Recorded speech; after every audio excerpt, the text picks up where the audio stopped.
Assalamualaikum warahmatullahi wabarakatuh.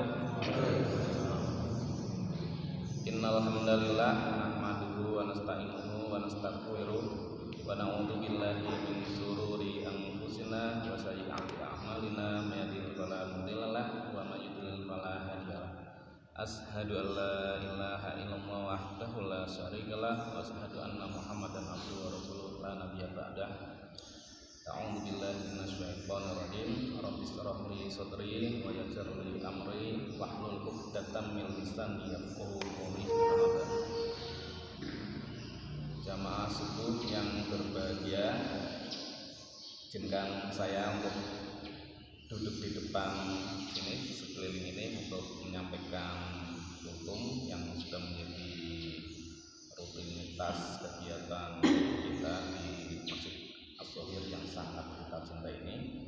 Pertama-tama marilah kita panjatkan puji dan syukur kehadirat Allah Subhanahu wa taala yang telah melimpahkan berbagai macam nikmat kepada kita semua, yang tentunya kita tidak mampu untuk menghitung nikmat itu yang senantiasa kita terima dalam setiap waktu.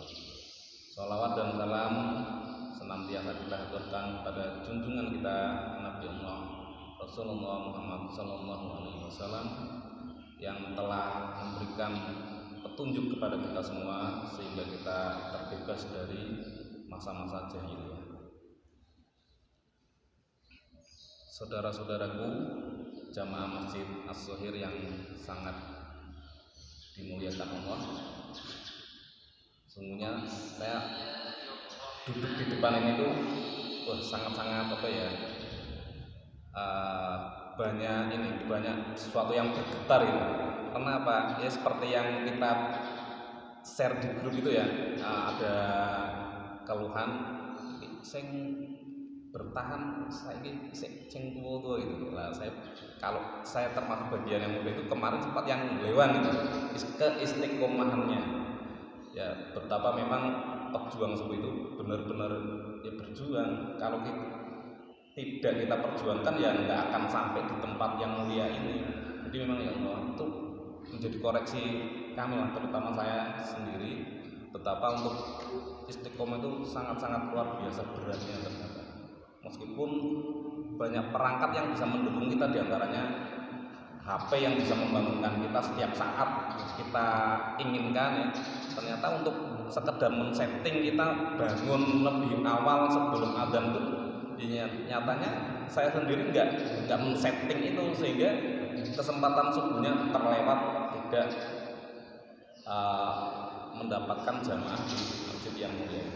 Ya mungkin itu sesuatu yang menjadikan pantes ya aku ngomong ning ngarepan jamaah ini semua yang sudah terjaga jamaahnya ya, sudah terjaga ibadahnya, dan tiap-tiap sholat selalu dijalankan dengan berjamaah.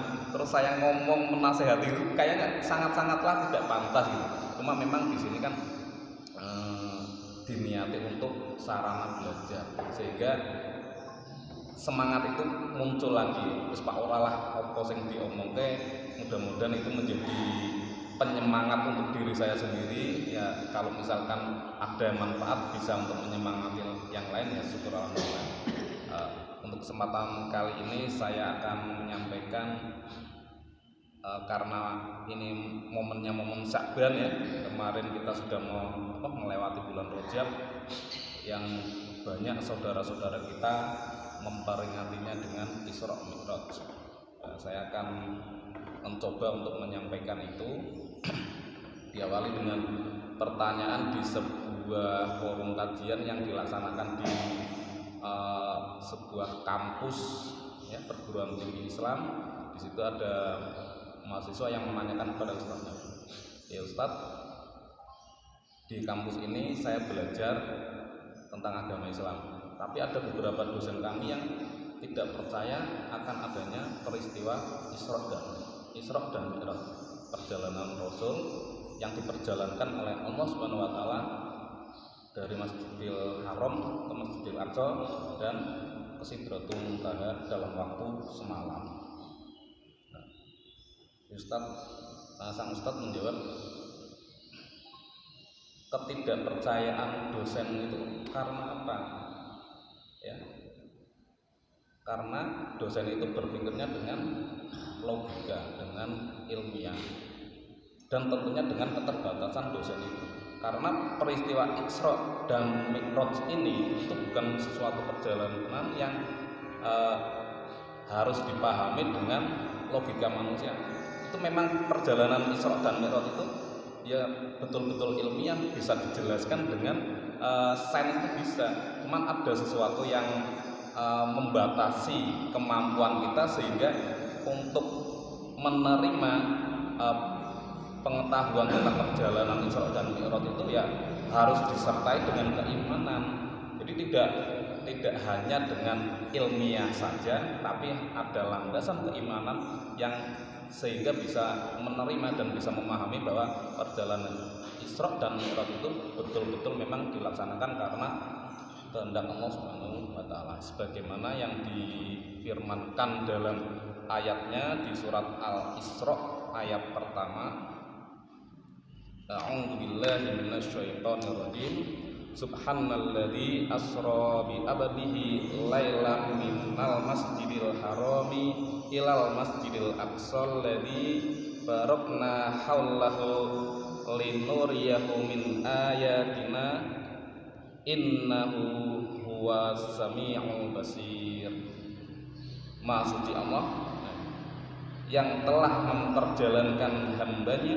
Jadi untuk bisa memahami ini kan diawali dengan subhanalladzi. Jadi orang-orang yang senantiasa berpikir melafadzkan subhanallah, maha suci Allah, itu yang bisa memahami, yang bisa mempercayai, yang bisa tahu bahwa perjalanan Isra dan Mi'raj itu ya benar-benar ada, benar-benar memang dilakukan dalam perjalanan, bukan Rasulullah tidur terus mimpi semacam mimpi gitu. Isra dan Mi'raj itu enggak seperti itu. Jadi memang secara fisik Rasulullah diperjalankan dengan kekuasaan Allah dari Masjidil Haram ke Masjidil Aqsa, ya, dari Mekah ke Palestina, terus dari Palestina ke Sidratul Muntaha, di langit sampai yang sab ketujuh. Kalau menurut dosen yang secara logis tadi itu kan, bagaimana bisa perjalanan dari bumi sampai ke langit tingkat 7, ya, kalau pengetahuan astronominya itu kan langit ke-7 itu menempuh jarak yang berapa juta kilometer. Masa dalam waktu yang hanya semalam bisa dilakukan perjalanan bolak-balik itu sangat-sangat tidak mungkin. Itu karena pemikiran manusia yang dibatasi dengan ya penuh dengan keterbatasan itu, tanpa dilandasi dengan keimanan. Jadi tetap aja kekeh nggak akan percaya kalau perjalanan itu benar-benar bisa dilaksanakan. Jadi memang ini selalu menjadi pertentangan. Nah, ketika pertentangan tentang perjalanan Isra dan Mi'raj ini, ya kita kembalikan lagi ke Al-Quran yang di dalam surat Az-Zumar ayat 46. Di situ juga disampaikan, a'udzu billahi minasyaitonir rajim. Az-Zumar ayat yang ke-46. Qulillahumma fatiras samawati wal ardi alimal ghaibi was syahadah anta tahkumu baina ibadika fima kanu fihi yakhtalifun. Katakanlah, ya Allah, pencipta langit dan bumi, yang mengetahui segala yang gaib dan yang nyata, Engkaulah yang memutuskan di antara hamba-hambamu tentang apa yang selalu mereka perselisihkan. Jadi ketika ada perselisihan tentang pengetahuan yang gaib, karena perjalanan Isra dan Mi'raj ini merupakan suatu perjalanan yang gaib, tidak bisa kita tidak bisa kita pahami hanya dengan logika saja, akal pikiran kita saja, karena ya jelas-jelas pikiran kita itu sangat-sangatlah terbatas. Harus ada keimanan di situ untuk bisa mempercayai. Jangankan kok perjalanan Isra dan Mi'raj yang hanya dilakukan sekali ya dalam semalam itu, turunnya Al-Quran yang sampai setebal ini itu kan perjalanan yang luar biasa juga, dari langit sampai ke bumi melalui utusan Allah malaikat Jibril, ya, untuk menyampaikan wahyu-wahyu. Ini wahyu-wahyu ini kan kalamullah, ya, pernyataan-pernyataan Allah yang dibukukan, yang disampaikan kepada Rasul. Ya, alhamdulillah kita sampai saat ini meskipun jaraknya sudah sangat panjang dari Rasul, ya 1400 tahun yang lalu, kita masih bisa menikmati Al-Quran ini bagaimana. Dan hikmahnya lagi ketika dalam Isra Mi'raj itu kan Rasulullah mendapatkan perintah untuk menjalankan sholat. Coba ketika kita memahaminya sholat itu bukan sebagai perintah tapi sebagai oleh-oleh, ya, oleh-oleh dari Isra Mi'raj, perjalanan yang sangat agung, yang sangat mulia ini, oleh-olehnya apa? Sholat, ya, sholat. Ya, alhamdulillah kita dalam perjuangan subuh ini, jadi mudah-mudahan perjuangan subuh ini benar-benar memperjuangkan sholat subuhnya. Mudah-mudahan kita dimudahkan untuk selalu senantiasa istiqomah menjalankan sholat subuh secara berjamaah ini, untuk apa? Bisa menikmati oleh-oleh dari perjalanan Isra Mi'raj itu. Jadi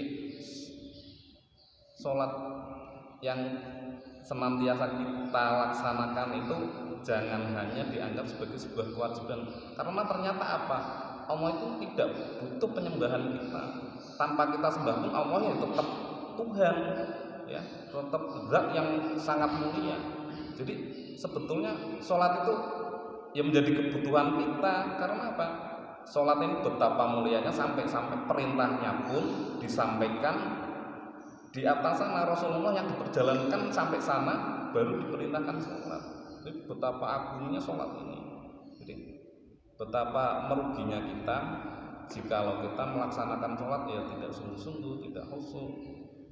Sholatnya meskipun sendirian tidak berjamaah itu juga sebuah kerugian yang teramat luar biasa ternyata. Karena ketika sholat berjamaah itu jelas 27 derajat.